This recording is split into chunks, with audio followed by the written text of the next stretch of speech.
Hey, bonjour à tous et bienvenue sur ma chaîne YouTube.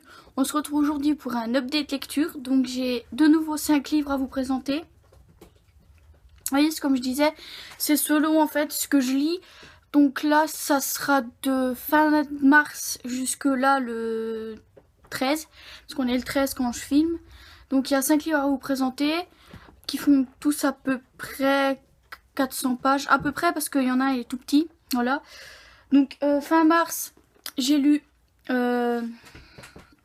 donc La Servante écarlate de Margaret Atwood, donc chez Robert Laffont dans leur collection Pavillon Poche. Et on va dire que j'ai eu beaucoup de mal avec cette lecture.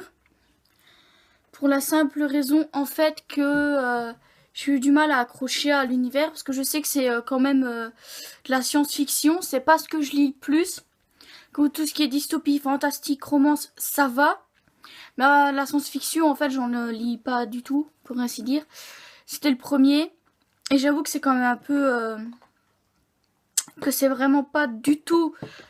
Enfin oui, j'ai répété, c'est pas du tout mon genre de lecture. Et en fait, donc dans cette histoire, on va suivre Defred, je pense que c'est comme ça qu'elle s'appelle, qui est devenue donc Servante écarlate. Les Servantes écarlates étant en fait des femmes...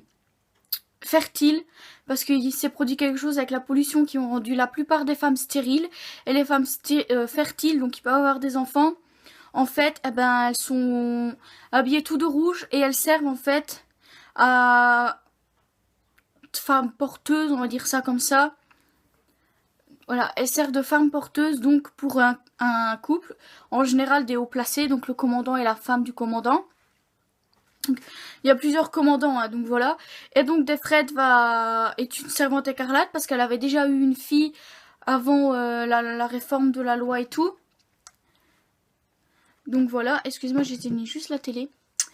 Donc j'avoue que j'ai quand même eu du mal avec ce roman. J'arrive pas à le placer pour vous manière à ce que vous voyez bien. Pour la simple raison en fait que j'ai eu du mal avec le truc de... Tu es une femme fertile, alors tu dois nous écouter et faire ce qu'on te dit. Sinon, t'as des conséquences, quoi. Il y en a, elles sont tuées directement. Et ouais, j'ai eu du mal. Bon, c'est vrai qu'au bout d'un moment, j'étais plongée dans l'histoire. Donc, je voyais plus... Comment ? J'étais plongée dans l'histoire. Donc, le fait que ça soit des femmes un peu esclaves, on va dire, ne me dérangeait plus tant que ça. Mais j'avoue que la fin m'a laissé sur ma faim, clairement, parce que l'auteur, en fait, laisse une fin ouverte. Donc on comprend donc que ce qu'on suit, c'est l'histoire donc de Defred qu'elle a écrit elle-même sur un morceau de papier.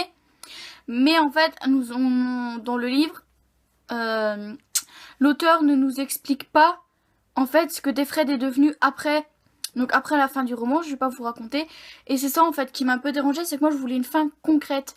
Parce qu'en fait, là on aurait pu croire qu'il y aurait un deuxième tome, alors que non, on a bien compris que ça serait c'est un one shot, voilà.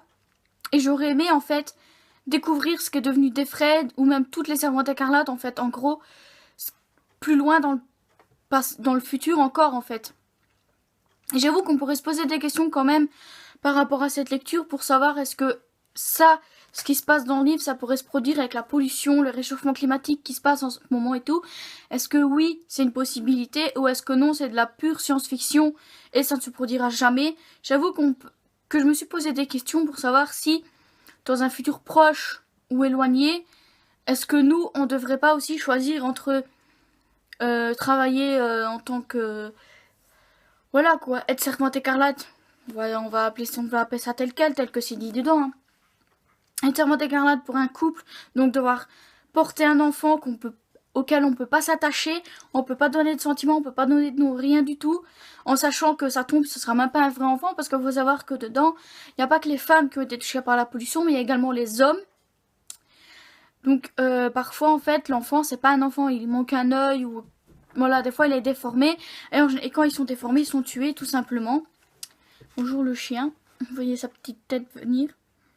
Donc ils sont déformés, donc ils sont tués et de là en fait une fois que la servante écarlate a donné un enfant à un couple, elle va dans un autre couple et ainsi de suite jusqu'à ce qu'elle soit trop âgée pour donner des enfants. Donc je pense qu'arrivée à 40-45 ans, elles sont données autre part. Mais il faut absolument qu'elles aient donné un enfant, bien sûr. Donc j'ai pas donné une très bonne note à ce roman, ça je le sais. parce que je crois que dans mon cahier de lecture, j'ai mis 3,5 sur 5, ce qui est vraiment très bas. Le dernier à avoir une note aussi basse, c'était le tome 2 d'After. Donc pour vous dire, voilà. Mais je pense que je regarderai quand même la série pour voir comment ils ont raconté l'histoire des Fred dans la série. Voilà. Donc ensuite, ce livre-là faisait également partie de ma pile à lire de mars. Mais je l'ai lu début avril. Donc il s'agit donc de Hunger Games, La Révolte de Suzanne Collins aux éditions Pocket Jeunesse. Donc je l'avais mis dedans parce qu'il me restait celui-là à lire, que ça faisait quand même quelques temps que je devais le lire. En fait, il faut savoir que j'ai lu les 2 premiers tomes l'un à la suite de l'autre. Et quand c'est arrivé au 3e, je me suis dit, je vais peut-être attendre un peu. Puis j'ai laissé les mois s'écouler. Et au final, j'ai quand même mis celui-là dans ma pile à lire de mars. Je l'ai lu entre mes 2 piles à lire, en fait, parce que ma pile à lire de avril, je voulais absolument commencer à la lire seulement une fois qu'elle aurait été tournée et uploadée sur YouTube. Elle n'était pas encore sortie sur YouTube, mais elle était uploadée, voilà.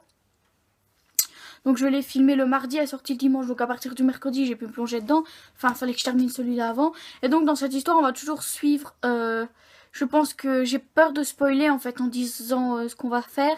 On va suivre donc Katniss, qui après le second tome dans lequel elle a eu encore des Hunger Games, dans lequel elle a encore sorti vivante. Mais là, si elle est sortie vivante, c'est tout simplement parce qu'elle s'est rebellée contre le Capitole au sein même donc de l'arène des Hunger Games.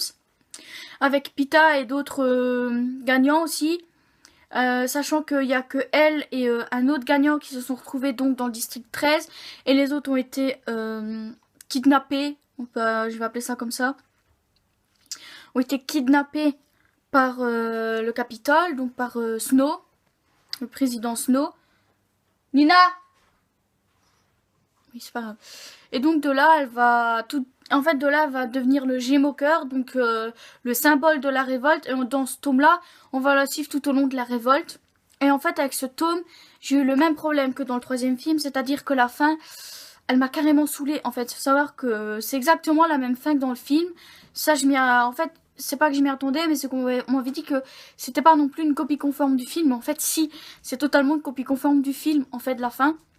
Simplement parce que dans la fin, elle est juste dans le district 12, enfin dans le nouveau district 12 avec Pita, ses 2 enfants, etc. Et ils se la coulent douce, il n'y a plus jamais eu de problème, ni rien du tout.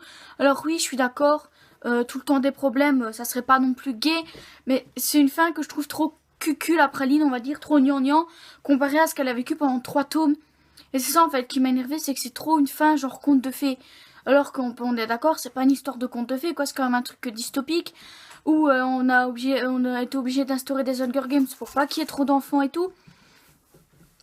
Et franchement, ouais non, la fin m'a saoulée en fait. J'ai quand même mis une assez bonne note, je dirais. Je sais plus combien j'ai mis, mais j'ai quand même mis une assez bonne note. Parce que dans le gros de l'histoire, j'aime quand même bien la saga, j'aime quand même bien le tome 3, mais la fin m'a saoulée. Si je devais noter que sur la fin, franchement, le livre n'aurait pas une super bonne note. Mais comme c'est sur l'ensemble global, en fait, je préfère enlever la fin de ma note, en fait, non pas la compter dans ma note finale, parce que sinon, voilà. Et donc, oui, j'ai bien aimé ce tome 3. Ça clôture bien enfin, malgré la fin, je trouve que ça clôture bien la saga quand même. En plus, j'aime bien parce que ça soit dans n'importe quel tome, le début, c'est ça, vous voyez, des petits dessins là. Je sais que je l'avais déjà montré. Et regardez. La page de présentation. La double page de présentation. Et c'est comme ça dans tous les tomes, je pense. Attendez, je vais vite la prendre pour regarder. Je pense que c'est comme ça dans tous les tomes, le truc de présentation. Regardez déjà là. Vous voyez comme c'est beau. Hunger Games. Voilà, vous voyez. C'est comme ça dans tous à peu près, je crois. Et ça, j'aime bien parce que... Ouais, regardez là, il y a aussi le tuyau. Et donc, ça, j'aime bien parce que, vous voyez, c'est un peu... c'est pas du tel quel où on pourrait retrouver dans les autres livres PKJ, par exemple, le labyrinthe. Je vais le prendre pour vous montrer. Où, ben, il n'y a pas de dessin particulier au début. Vous voyez, c'est juste marqué livre 1. C'est tout, quoi. Tandis que là, il y a quand même des efforts de présentation au niveau des chapitres. Vous voyez, regarde, c'est marqué chapitre 23. Donc, il n'y a pas d'effort de présentation à proprement parler, je dirais. Mais bon, à part dans celui-là, et ça, j'aime bien parce que ça... Il y a des petites illustrations comme ça qui font plaisir.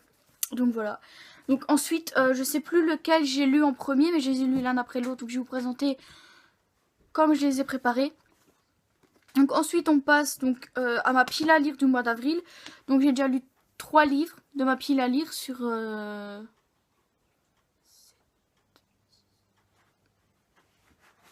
9 livres à peu près. Ouais, sur 9 livres, 9-10 livres.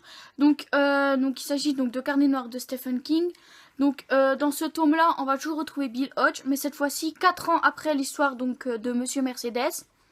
Mais on va également suivre en parallèle un retour aux bases donc de Monsieur Mercedes, tout simplement parce qu'on va suivre Pete Saunders ou Saunders, je sais plus. C'est peut-être marqué dedans. Non, c'est pas marqué dedans. Pete Saunders, un truc comme ça, qui son père est une des victimes de Monsieur Mercedes, mais lui il est pas mort. En fait, il fait partie. Nina, il fait partie d'un des nombreux blessés en fait, mais blessé à vie, hein, c'est-à-dire qu'il est blessé aux jambes, etc. Et un jour, Peter va découvrir une mallette pas loin de chez lui, pas loin dans le centre aéré qui se trouve à côté de chez lui. Et près du centre aéré du moins, parce que c'est pas dedans, c'est derrière je pense.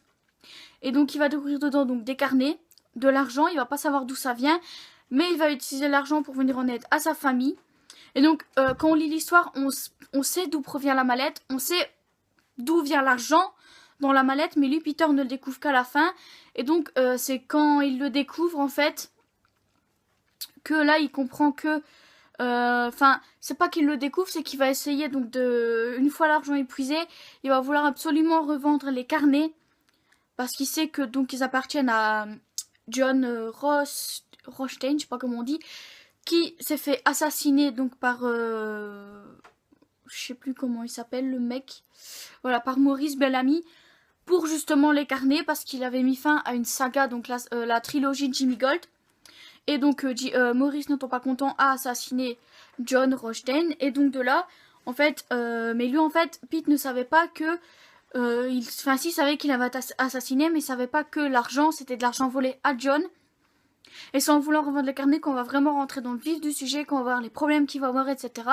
Et donc en parallèle, on va suivre également l'histoire de Maurice, qu'on va suivre pendant le meurtre qu'il fait sur John, sur d'autres personnes également, sur un peu de sa vie en prison, etc. Et à la fin, en fait, on va avoir, je crois, les 2 derniers chapitres concentrés sur Hartsfield, donc Monsieur Mercedes. Et de là, on comprend donc que le tome 3, qui s'appelle Fin de ronde, va être concentré sur Hartsfield, mais qui va être beaucoup plus dans le thème fantastique que thriller. Donc j'ai hâte de lire le tome 3. Donc comme celui-là, comme le tome 1, je lui ai mis la note de 5 sur 5. Tout simplement parce que c'est du Stephen King et qu'en fait je pense que j'aurais moi-même mal au cœur à mettre moins. Si un jour j'aime pas, je mettrai moins. Mais là j'ai bien aimé, etc. En plus celle-là je lis quand même assez rapidement. Je crois que je l'ai lu en 2-3 jours. Pour pouvoir me concentrer donc sur le tout dernier livre que je vais vous lire après. Parce que comme c'est c'est le plus gros de tous en fait. Et donc voilà. Donc vous savez que j'ai lu Carnet noir de Stephen King aux éditions Le Livre de Poche. J'ai oublié de préciser, excusez-moi. Et que j'ai adoré et que j'ai hâte de lire le tome 3. Mais je vais attendre qu'il sorte en poche, donc au Livre de Poche. En espérant qu'il sorte pas non plus dans 10 ans quoi. Donc ensuite, ça il faisait partie aussi de ma pile à lire de avril. Et je pense que je mettrai mars aussi dedans. Donc il s'agit donc de Calendar Girl de février de Audrey Carlan aux éditions Le Livre de Poche. Et donc, dans celui-là, on va toujours suivre Mia, mais qui cette fois se rend à Seattle pour servir de modèle au peintre français Alec Dubois. Et donc, on va apprendre qu'il veut qu'elle pose nue. Bon, ça la dérange pas trop parce qu'elle est payée de toute façon pour poser nue. Elle a un supplément, sa tante lui a dit, si tu poses nue, tu auras un supplément. Enfin, elle se met pas dans la tête qu'elle va avoir le supplément. Elle fait ça parce qu'elle a envie de se mettre nue pour lui.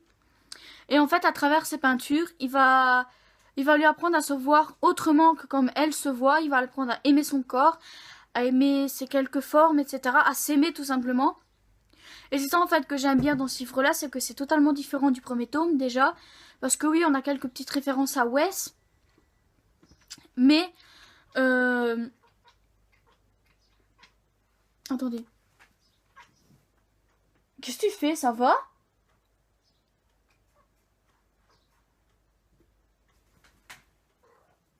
Je crois que le chat a un problème au niveau de son miaulement.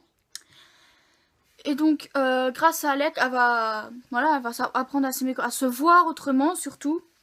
Et elle va aussi apprendre qu'elle peut aimer chacun de ses clients, mais à sa manière. C'est-à-dire qu'elle n'est pas obligée de les aimer genre big love, mais elle peut leur donner un peu d'amour à chaque fois, parce qu'elle sait qu'elle en sortira différente à chaque fois, avec une nouvelle partie d'elle-même, ou une nouvelle facette, une nouvelle façon de se voir, etc. Et donc, c'est très court, hein, parce qu'on vit le mois en 200 pages à peu près. Hein. Donc, c'est très, très, très court, mais c'est très attractif. Et comme en ce moment, enfin, c'est un peu en fait contradictoire ce que je vais dire, parce que je vais dire que en ce moment, je suis dans la romance. Mais pour l'instant, je vous ai pas présenté de romance à part celui-là, qui s'est lu très rapidement, en une seule journée, je crois. Alors, je sais qu'il y en a qui le liraient en 2 heures à peu près. Sauf que moi, non. Il me faut quand même le temps de lire parce que je lis en général en 1 heure, je lis 100 pages. Mais bon, il faut dire aussi que je prends du temps en fait. Je fais des pauses entre ma lecture. Hein. Je ne vais pas lire comme ça tout le temps sans m'arrêter parce que je pourrais pas, j'aurais trop mal aux yeux. Nina, s'il te plaît, tu arrêtes. Et donc oui, j'ai bien aimé. Je pense que j'ai mis une meilleure note que le premier ou la même, je ne sais plus. Et j'ai hâte de voir ce que le reste de l'année nous réserve. Et donc là... c'est aussi un livre qui fait partie de ma pile à lire, mais c'est un peu un livre obligatoire par mois. Donc il s'agit donc de Harry Potter et la Coupe de Feu de J.K. Rowling. Donc chez Gallimard Jeunesse dans leur collection Folio Junior.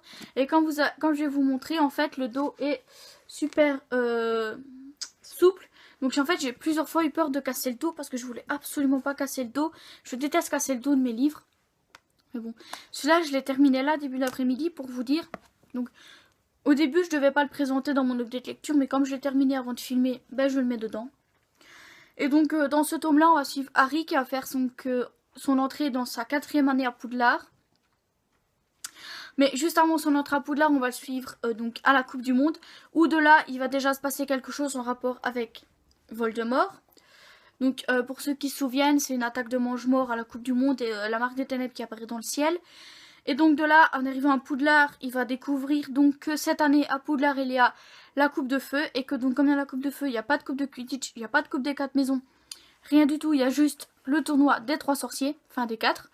Et donc lors du tirage au sort, il va se rendre compte que son nom a été mis dans la coupe de feu. Sans savoir qui l'a mis dedans, c'est pas lui parce qu'il n'y aurait pas pu.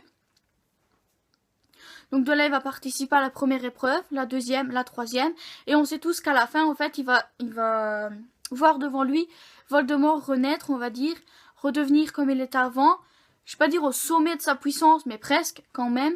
De là, Voldemort va essayer de tuer Harry. Harry va s'en sortir en emportant le corps de Cédric Diggory que Voldemort a tué, justement ses yeux également. Donc il va reprendre le porte-loin, donc il s'agit de la coupe de feu. Et repartir à Poudlard devant tout le monde qui attendait des nouvelles d'eux, tout simplement. Et donc voilà. Donc, tout le long du roman, on va suivre donc les aventures de Harry pendant la coupe de feu, mais aussi deviner les épreuves, etc. Et j'aime toujours bien me plonger dedans, mais celui-là est quand même assez... Il fait quand même beaucoup de... Il fait une 780 pages à peu près. Donc vous voyez, il était quand même... Enfin, je me plains pas parce que je pense que le 5 fait pas loin de 1000 pages. Je pense le 5 en poche. Donc le mois prochain, je vais avoir beaucoup plus de temps. Beaucoup plus à lire que là. Mais j'aime bien en fait Harry Potter, donc ça ne me dérange absolument pas de lire Harry Potter. Mais vraiment pas quoi. Je veux dire, j'adore toujours autant Harry Potter, donc voilà. Et comme vous le savez, si vous suivez mon Instagram ou mon blog, je ne donne pas de notes à Harry Potter, tout simplement parce que noter un tome par tome, à part le 5 en fait, que je pourrais facilement noter vu que j'aime pas, je préfère pas noter Harry Potter, tout simplement parce que ça me... En fait, faudrait que je note par rapport à ma préférence de tome, et ça serait pas avantageux pour les autres tomes, sachant qu'ils sont tous bons. Donc voilà. Et donc, c'est tout pour la vidéo. Nous, on se retrouve mercredi pour une nouvelle vidéo. Voilà. Bye bye.